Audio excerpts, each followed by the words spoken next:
Welcome back. ರಾಜ್ಯದ CM ಸಿದ್ದರಾಮಯ್ಯಗೆ ಅಟಕಾಯಿಸಿಕೊಳ್ತಾನ ಮತ್ತೊಮ್ಮೆ ಶನಿ. ಅರ್ಧದಲ್ಲೇ ಅಧಿಕಾರ ಕಳೆದುಕೊಳ್ತಾರ ಸಿದ್ದರಾಮಯ್ಯ. ಅಲ್ಲಿಗೆ ಭೇಟಿ ಕೊಟ್ಟವರ್ಯಾರು ಪಟ್ಟದಲ್ಲಿ ಉಳಿದಿಲ್ಲ.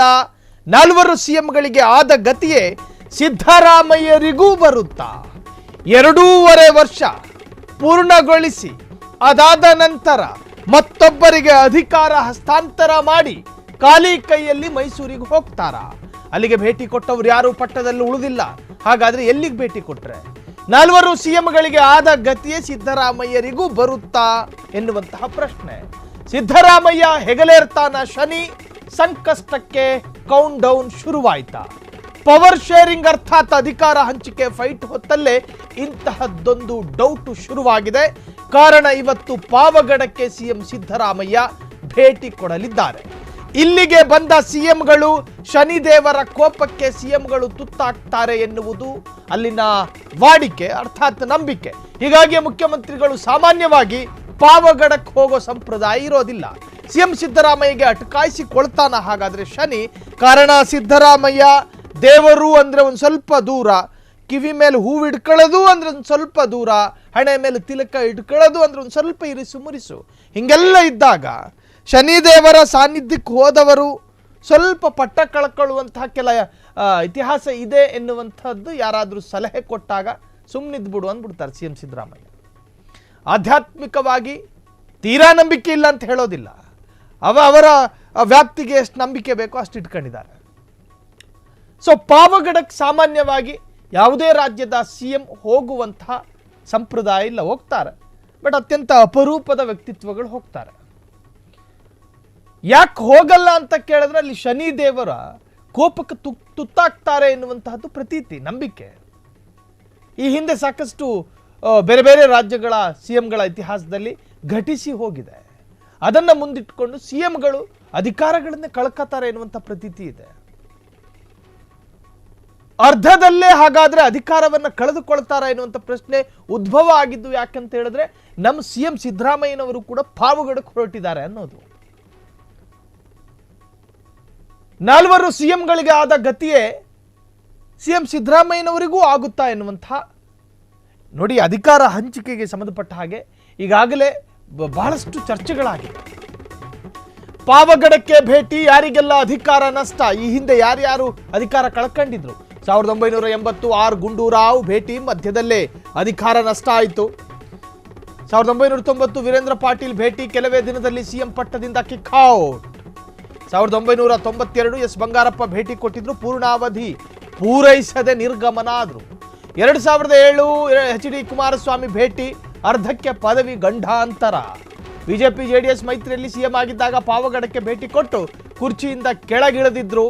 ಪಾವಗಡಕ್ಕೆ ಭೇಟಿ, ಯಾರಿಗೆಲ್ಲ ಅಧಿಕಾರ ನಷ್ಟ ಅನ್ನೋದನ್ನ ಈಗ ನಾವು ಕ್ಲಿಯರ್ ಆಗಿ ನಿಮಗೆ ತೋರಿಸಿದ್ವಿ. ಸೊ ಹೀಗೆ ಪಾವಗಡಕ್ಕೆ ಭೇಟಿ ಕೊಟ್ಟ ಸಿಎಂಗಳು ಅಂದ್ರೆ ಮುಖ್ಯಮಂತ್ರಿಗಳು ಅರ್ಧಕ್ಕೆ ಅಧಿಕಾರ ಕಳ್ಕೊಂಡು ಬಂದ ಜಾಗಕ್ಕೆ ಹೊರಟು ಹೋದ ಇತಿಹಾಸಗಳಿದ್ದಾವೆ. ಅದರ ಅರ್ಥ ಏನೋ ಅದೊಂದು ಪ್ರತೀತಿ, ಅದು ಈ ಹಿಂದಿನಿಂದ ನಡ್ಕೊಂಡು ಬಂದಿದೆ. ಅದಕ್ಕೆ ಅದರದೇ ಆದಂಥ ಆಧ್ಯಾತ್ಮಿಕ ಕಾರಣಗಳಿರ್ಬೋದು. ಕಾರಣಗಳು ಇಲ್ದಲೆ ಆ ತರಹದ್ದು ಆಗೋದು ಬಹಳಷ್ಟು ಕಮ್ಮಿ. ಆಧ್ಯಾತ್ಮಿಕ ಕಾರಣಗಳು ಏನು ಅನ್ನೋದನ್ನು ಕೆದಕೋದಕ್ಕಾಗೋದಿಲ್ವಲ್ಲ. ಬಿಜೆಪಿ ಜೆಡಿಎಸ್ ಮೈತ್ರಿಯಲ್ಲೂ ಕೂಡ ಸಿಎಂ ಆಗಿದ್ದಾಗ ಪಾವಗಡಕ್ಕೆ ಭೇಟಿ ಕೊಟ್ಟಂತಹ ಸಿಎಂ ಕುರ್ಚಿಯಿಂದ ಕೆಳಗಿಳಿಬೇಕಾದ ಸನ್ನಿವೇಶಗಳು ಎದುರಾಗಿತ್ತು. ಸೊ ಈ ತರಹದೊಂದು ಸಂದರ್ಭದಲ್ಲಿ 1980 ಆರ್ ಗುಂಡೂರಾವ್ ಭೇಟಿ, ಮಧ್ಯದಲ್ಲೇ ಅವರು ಅಧಿಕಾರ ಕಳ್ಕೊಂಡ್ರು. ವೀರೇಂದ್ರ ಪಾಟೀಲ್ ಭೇಟಿ, ಕೆಲವೇ ದಿವಸದಲ್ಲಿ ಭೇಟಿ ಕೊಟ್ಟ, ಕೆಲವೇ ದಿವಸದಲ್ಲಿ ಪಟ್ಟದಿಂದ ಕಿಕ್ಔಟ್ ಆದರು. ಬಂಗಾರಪ್ಪರ ಭೇಟಿ ಕೂಡ ಪೂರ್ಣಾವಧಿ ಪೂರೈಸದೆ ಎಕ್ಸಿಟ್ ಆಗಬೇಕಾದ ಪರಿಸ್ಥಿತಿಗೆ ಬಂದು ತಲುಪಿಸಿತ್ತು ಪಾವಗಡ ಭೇಟಿ. ಪಾವಗಡಕ್ಕೆ ಹೋದರೆ ಸಿಎಂ ಪಟ್ಟ ಉಳಿಯಲ್ಲ, ಯಾವುದೇ ಕಾರಣಕ್ಕೂ ಅಧಿಕಾರ ಮುಂದುವರಿಸೋದಕ್ಕಾಗಲ್ಲ. ಆದರೆ ಇಂತಹ ನಂಬಿಕೆಗಳನ್ನು ಒಪ್ಪೋದಿಲ್ಲ ಸಿಎಂ ಸಿದ್ದರಾಮಯ್ಯ. ಹಂಗಂತ ಅವರು ನಿರೀಶ್ವರವಾದಿನ ಖಂಡಿತ ಅಲ್ಲ. ಮೌಢ್ಯಕ್ಕೆ ಸಿಎಂ ಸೆಡ್ಡು, ಚಾಮರಾಜನಗರ ಬಳಿಕ ಪಾವಗಡ ಭೇಟಿ. ಚಾಮರಾಜನಗರಕ್ಕೆ ಹಲವು ಬಾರಿ ಭೇಟಿ ಕೊಟ್ಟು ಸೈ ಎನಿಸಿಕೊಂಡಿರುವ ಸಿಎಂ ಸಿದ್ದರಾಮಯ್ಯ. ಈಗಲೂ ಅಂತಹದ್ದೇ ವಿಶ್ವಾಸ, ನಂಬಿಕೆಯಲ್ಲಿ ಸಿಎಂ ಸಿದ್ದು. ಹೀಗಾಗಿ ಇವತ್ತು ಇಡೀ ದಿನ ಪಾವಗಡದಲ್ಲಿ ಸಿಎಂ ಸಿದ್ದರಾಮಯ್ಯ ಇರ್ತಾರೆ. ಸಿಎಂ ನಡೆಯನ್ನ ಸ್ವಾಗತಿಸಿದ ಪಾವಗಡ ತಾಲೂಕಿನ ಜನತೆ ಹಿಂದುಳಿದ ತಾಲೂಕು ಪಾವಗಡದಲ್ಲಿ ಸಿಎಂ ಕಲ್ಯಾಣ ರಥ. ಪಾವಗಡಕ್ಕೆ ಹೋಗಬೇಡಿ, ಅಧಿಕಾರ ಕಳ್ಕತ್ತೀರಿ ಅಂತ ಹೇಳಿ ಸಾಕಷ್ಟು ರಾಜಕೀಯ ತಜ್ಞರು, ಆಧ್ಯಾತ್ಮಿಕ ನಂಬಿಕೆ ಇರುವವರು ಸಿಎಂ ಸಿದ್ದರಾಮಯ್ಯರಿಗೆ ಹೇಳಿರಲೂಬಹುದು. ಈ ಹಿಂದೆ ಘಟಿಸಿ ಹೋದ ಅನೇಕ ಉದಾಹರಣೆಗಳನ್ನು ನಾವು ನಿಮ್ಮ ಮುಂದೆ ಇಟ್ವಿ. ಇಲ್ಲಿ ಸಿಎಂ ಸಿದ್ದರಾಮಯ್ಯರಿಗೂ ಆಧ್ಯಾತ್ಮಿಕತೆಗೂ ಒಂದಷ್ಟು ಲೇಯರ್ಗಳು ಬರ್ತವೆ, ಒಂದು ಪರದೆಗಳು ಬರ್ತವೆ. ಅದರ ಅರ್ಥ ಅವ್ರು ನಿರೀಶ್ವರವಾದಿ ಅಂತ ಖಂಡಿತ ಅಲ್ಲ. ದೇವರ ನಂಬಿಕೆ ಇಲ್ದಲೇ ಇರತಕ್ಕಂಥ ವ್ಯಕ್ತಿಯೂ ಅಲ್ಲ, ನಂಬಿಕೆ ಇದೆ. ಆದರೆ ಅತಿ ಅಂಧವಾಗಿ ಯಾವುದನ್ನು ಕೂಡ ನಂಬೋದಿಲ್ಲ. ಅವ್ರು ರಾಜಕಾರಣಿಗಳನ್ನೇ ನಂಬೋದಿಲ್ಲ, ಪಕ್ಕದಲ್ಲಿ ಕೂತವ್ರನ್ನೇ ಬ್ಲೈಂಡ್ ಆಗಿ. ಮನೇಲಿ ಕೂತವರಿಗೆ ಸ್ವಾಗತ ಯಾಕೆ ಮಾಡಬೇಕು ಅಂತಾರೆ ಅವರು. ಅದರ ಅರ್ಥ ಯಾರನ್ನು ಕೂಡ ಅವರು ಬ್ಲೈಂಡ್ ಆಗಿ ನಂಬೋದಿಲ್ಲ.